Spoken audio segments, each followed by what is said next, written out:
कमलपुर गांव में दो देवरानी जेठानी रहा करती थीं, लेकिन दोनों में बहुत फर्क था। राधिका जितनी भोली भाली थी, रेणु उतनी ही चालाक और मतलबी थी। कुछ गांव के लोग कहते थे कि रेणु अकेले में काला जादू करती रहती है और उसने अपना एक कमरा भी बनवाया हुआ होता है, जिसमें वो चुपके से लोगों पर काला जादू करती थी। ऐसे ही एक दिन वे अपने बेटी को डांट रही होती है। चल री, कभी तो थोड़ा बहुत पढ़ लिया कर। हमेशा ही तू रीना के साथ खेलती रहती है। रेणु अपने बेटी को अपने कमरे में ले जा रही होती है। तभी राधिका, जो अपनी सास सरोजी के लिए नाश्ता लेने जा रही होती है, रेणु को देखकर कहती है और पूछती है, क्या हुआ दीदी? बच्चे साथ में खेलते हैं, पढ़ते हैं तो ज्यादा सीखते हैं। इसे भी यहीं खेलने दीजिए ना, इसका भी मन लगा रहेगा। तू मुझे मत सिखा। मुझे बच्चों के साथ कैसे रहना है वो मुझे बहुत अच्छी तरह पता है, और मैं अपने बच्चे का ख्याल रख सकती हूँ। तू जो काम कर रही है वो कर। अब चल हट मेरे रास्ते से। रेणु गुस्सा होकर अपने कमरे की ओर चली जाती है। अपने कमरे में जाकर रेणु सब कुछ अंधेरा कर लेती है और अपने काले जादू से चुड़ैल को बुलाने लगती है। तभी उसके सामने एक भयानक चुड़ैल आकर खड़ी हो जाती है। जो मैं चाहती हूँ आज तुम्हें वो करना होगा। मैं परेशान आ गई हूँ इस घर से। रेणु उस आत्मा से ये सब बोलने लगती है और फिर सब कुछ अचानक शांत हो जाता है। लेकिन रेणु के इस व्यवहार से उसकी सास सरोजी और गांव वाले बहुत ही परेशान होते थे। न जाने इस औरत के मन में क्या चलता रहता है। आज तक मैंने इसको किसी से प्रेम से बात करते नहीं देखा। राधिका का स्वभाव अपनी सास के प्रति बहुत अच्छा था। वहीं रेणु अपने सास से चिड़ी रहती थी। जाने दो ना माँ, चलो आप नाश्ता कर लो। कल रात से आपने खाना भी नहीं खाया है। नाश्ता तो मैं खा ही लूंगी बेटा। राधिका बेटा, अगर तू ना होती तो मेरी देखभाल यहाँ कौन करता? तभी वहां रेणु फिर से आ जाती है और गुस्से में राधिका से कहने लगती है, अरे तू भी इस बुढ़िया को हमेशा खाना पूछती रहती है।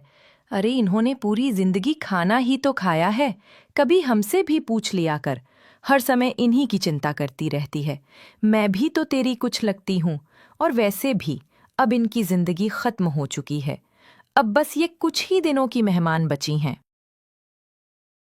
अरे ऐसे क्यों बोल रही हो दीदी? भगवान करे लंबी उम्र मिले इनको, और ऐसे ही हमारे सर पर इनका आशीर्वाद बना रहे। अरे हाँ हाँ, बस कुछ दिन और रुक जा, फिर मैं देखती हूँ किसका आशीर्वाद किसके सर पर बनता है। बेटा राधिका, भगवान तुझे लंबी उम्र दे, लेकिन तूने मेरी जितनी सेवा की है, भगवान उसे ज्यादा तुझे अच्छा फल देगा। बेटा, अब तो वैसे भी मेरा जाने का समय आ चुका है। राधिका, मैं अब अपनी पूरी जिंदगी जी चुकी हूँ बेटा। बुढ़िया मेरे लिए कुछ नहीं बोलेगी। मैं भी तो तेरी बड़ी बहू हूँ, मुझे भी तो कुछ आशीर्वाद देकर मर। बेटा, तूने जितनी मेरी सेवा की थी, ऊपर वाला तुझे उसका भी फल देगा। तू सब्र कर। तेरे भी तो बच्चे हैं, तुझे भी तो पता चलेगा जब तू मेरी उम्र तक पहुंचेगी।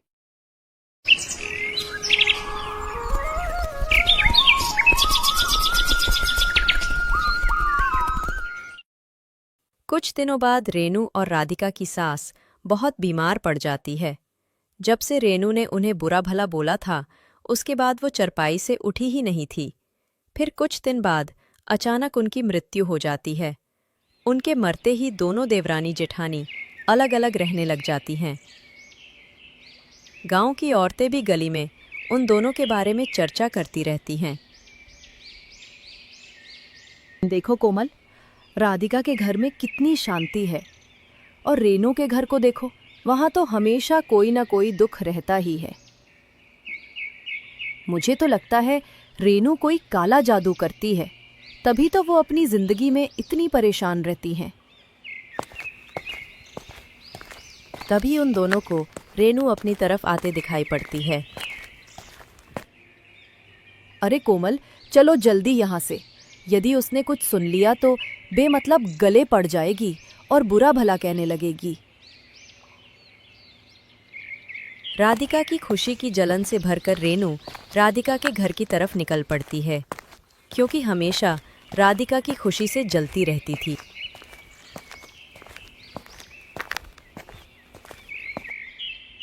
क्यों रे राधिका, तूने बड़ा घर सजाया हुआ है। तेरे घर में कोई शादी है क्या? अरे दीदी, ऐसे कुछ नहीं है। ये तो दिवाली से पहले ही सजाया था। और वैसे भी दिवाली तो एक खुशी और रोशनी का त्योहार होता है। खुशियाँ तो बनती है ना।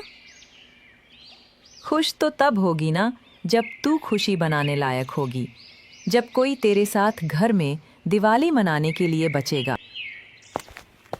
इतना कहकर रेनू अपने घर चली जाती है।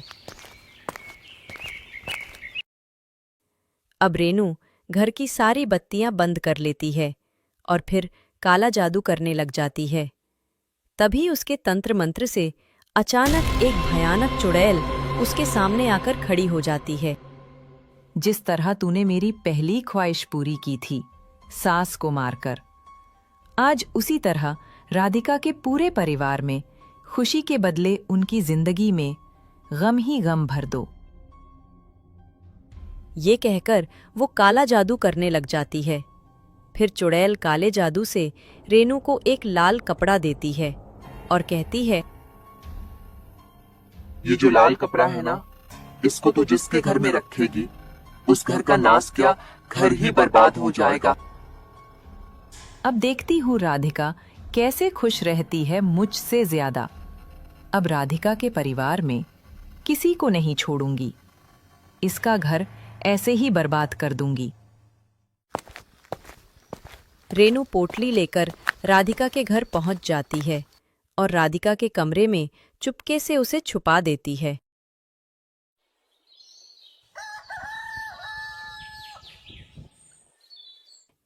कुछ ही दिनों में राधिका के पति हरिशंकर की तबीयत खराब होने लगती है। दीदी देखो ना, इनकी तबीयत दिन प्रतिदिन खराब हो रही है। इलाज भी कुछ काम नहीं आ रहा है। आप ही कुछ बता दो जिससे इनके लिए मैं कुछ कर सकूं और इनकी तबीयत ठीक हो जाए। तुम सब लोग तो मुझे चुड़ैल समझते हो ना। जो मैं बताऊंगी उस पर तुम लोग विश्वास थोड़ी करते हो। अब जो हो रहा है उसको थोड़ी मैं रोक सकती हूँ। इतना कहकर रेनू वहां से चली जाती है।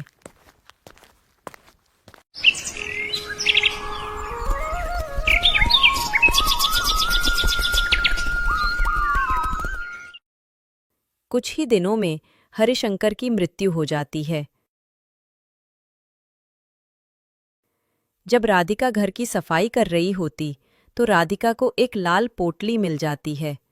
राधिका बहुत डर जाती है और भागकर रेनू के घर जाकर कहती है,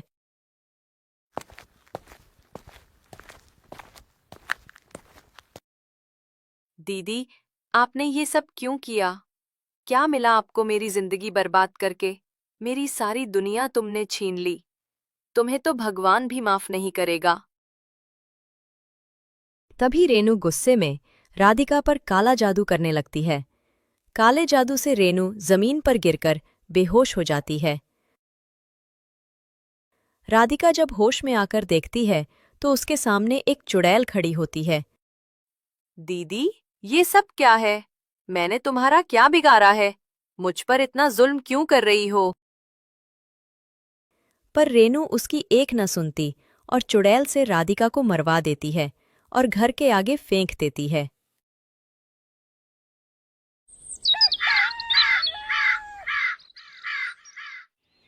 अगली सुबह गांव में हाहाकार मच जाता है। सबको पता चलता है कि राधिका को किसी ने मारकर उसके घर के सामने फेंक दिया होता है।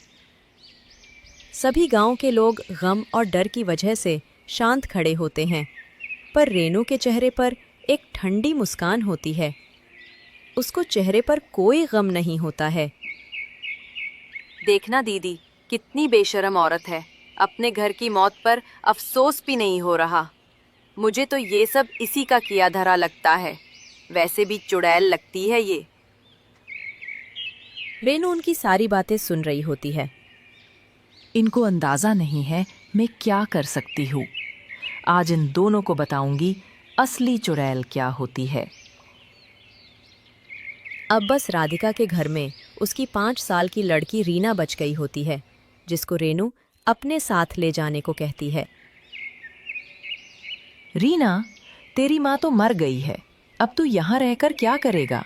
तू मेरे साथ चल बेटा। और नहीं चलना है तो मत चल। आज जरा मैं इस शोभा को बताऊंगी। इसकी इतनी हिम्मत जो ये मुझे चुड़ैल बोलेगी। ये चुड़ैल बोलने वाली होती कौन है?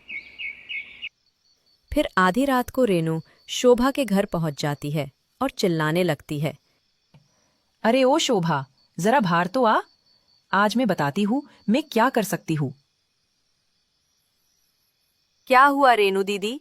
इतनी रात गए तुम चिल्ला क्यों रही हो? और इतनी रात गए मुझे तुम्हारा आना सही नहीं लगता है। बताओ क्या बात है? अभी पता चलेगा तुझे मेरा आना सही है या गलत। इतना बोलकर रेनू शोभा पर एक मिट्टी से भरी लाल पोटली फेंक देती है। शोभा तुरंत से वो मिट्टी में बदल जाती है। ये देखकर ऋतु डर जाती है। हाय रे, मेरी दीदी को मिट्टी का बना दिया। कोई मेरी दीदी को बचा लो इस चुड़ैल से। अरे मेरा कोई कुछ नहीं बिगड़ सकता। इसने मुझे चुड़ैल बोला था ना, अब इसका अंजाम भुगतो। अब सभी गांव वालों को भी पता चल जाता है कि ये सब रेनू का ही किया धरा है। आखिरकार राधिका की बेटी को पता चल जाता है कि उसकी माँ, पिता और दादी की हत्या की साजिश रेनू ने रची थी।